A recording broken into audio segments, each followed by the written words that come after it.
Alignment in D&D can determine what kind of character you are playing and also your place in the D&D multiverse. I talked to Mike Merles about the importance of alignment.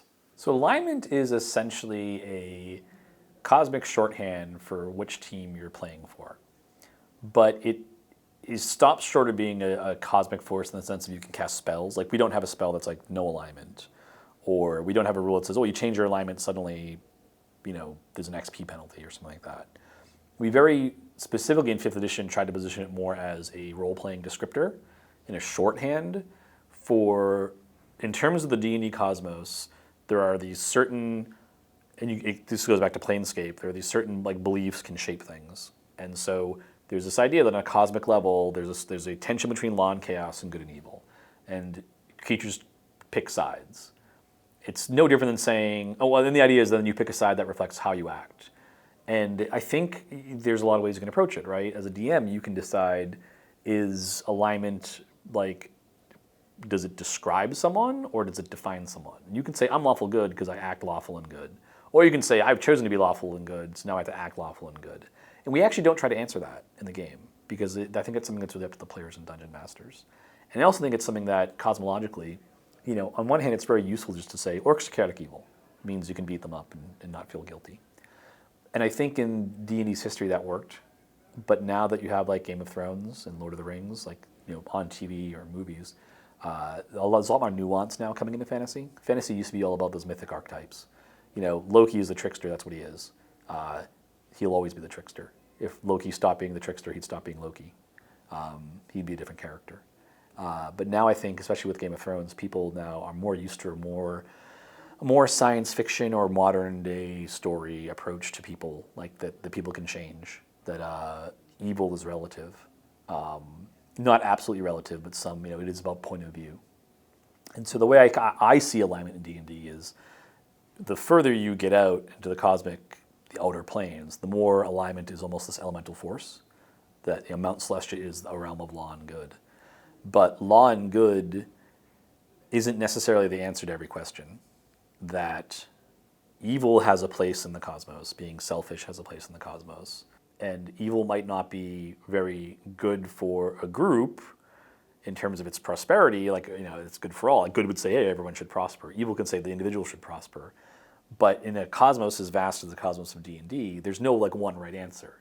The way I like to think of it is this, you'd think, okay, so what if Mount Celestia just, the forces of law and good just conquered the entire cosmos? Well, they're lawful and good. They'd expect everyone to be lawful and good. So it's the chaotic good people would be the last ones put into the prison, right? That's how I think of it, right? Any alignment, if it gets out of hand, will start doing things that the opposing alignments would see as awful, that they'd fight against. So you can imagine that world where it's no, everyone's going to be lawful and good. If you break the law, this is where we send you to reform you. The chaotic good person would obviously rebel against that. That's not your place to tell me how to act. And you would put that cat, even though you're both good, you now put them in a position where they will probably have to fight you to stop you from imposing a viewpoint or an environment that you don't want or find repellent. It's that you'd be the last in line to rebel, but you would eventually rebel. And so it's about having these point of views that are very strong and specific and then kind of define the conflicts in Dungeons & Dragons, law and chaos, good and evil. And I think in most campaigns, it's pretty much good versus evil. And the nice thing with law and chaos is it lets you have conflict within the party. That's why I think it's useful. I think it's a little bit harder if you don't have alignment to get people used to the idea that it's okay for your characters to disagree and to argue. That it's okay for someone to say, the characters roll into this town, it's being ruled by this lawful evil guy, he's kind of a jerk, but he is the rightful ruler. And you can say, well, he's kind of a jerk, but he's also he's forcing people to serve in the militia. And if they don't serve, he throws them in jail. And if they're unfit to serve, someone's injured, he taxes them or he forces them to work in the weapon shops. Well, the lawful good guy might say, yeah, that's not just, but this town is is facing orc attacks constantly. So if they don't enforce this iron discipline law, the town risks destruction.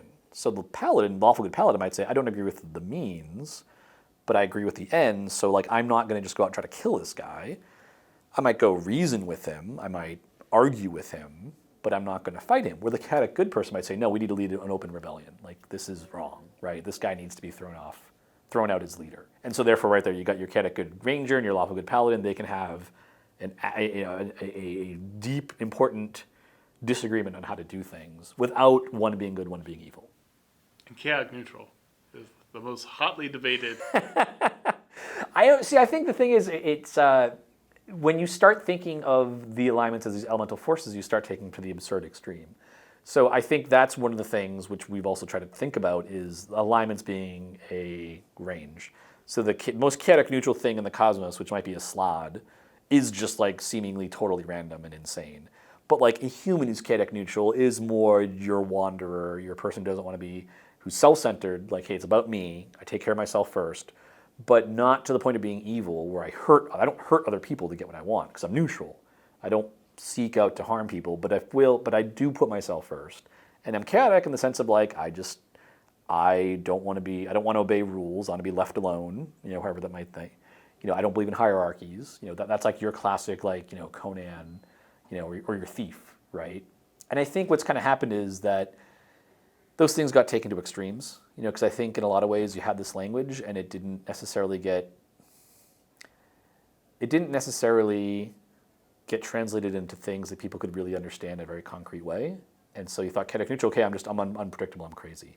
The second edition Player's Handbook kind of did that. It had this example of play. One character of each of the 9 alignments. They're confronted. They have to fight a evil fighter with a Gorgon who has a peasant captive or something like that. What does each character do? And like the chaotic neutral character is like, who knows what he'd do? He ended up just charging at the Gorgon because why not, right? I'm like that.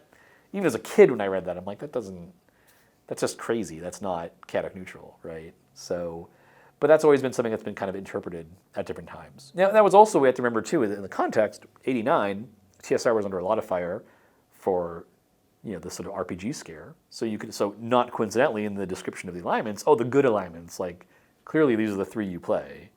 And you can kind of play lawful neutral too, and true neutral if you really have to, but chaotic neutral and the 3 evil alignments, straight out, you don't play those. And I think today, in 2017, with things like Game of Thrones, you can play the lawful evil character. You can be the Hound, right? Is he lawful evil? He obeys orders and does, maybe he's not, maybe his alignment changed, right? Things like that. But I think people are much more open to that and much more kind of like, because I've always favored the idea like evil in terms of alignments is, no, I'm self-centered. I put myself first. Neutral is, I put myself first to the detriment of others. Neutral being, I put myself first, but I don't want to harm anyone else. And good is, I put others before me. Law and chaos being, law, I believe in hierarchies and organization and groups, and chaos being, I believe in myself. And I think other people should be free to do as they wish.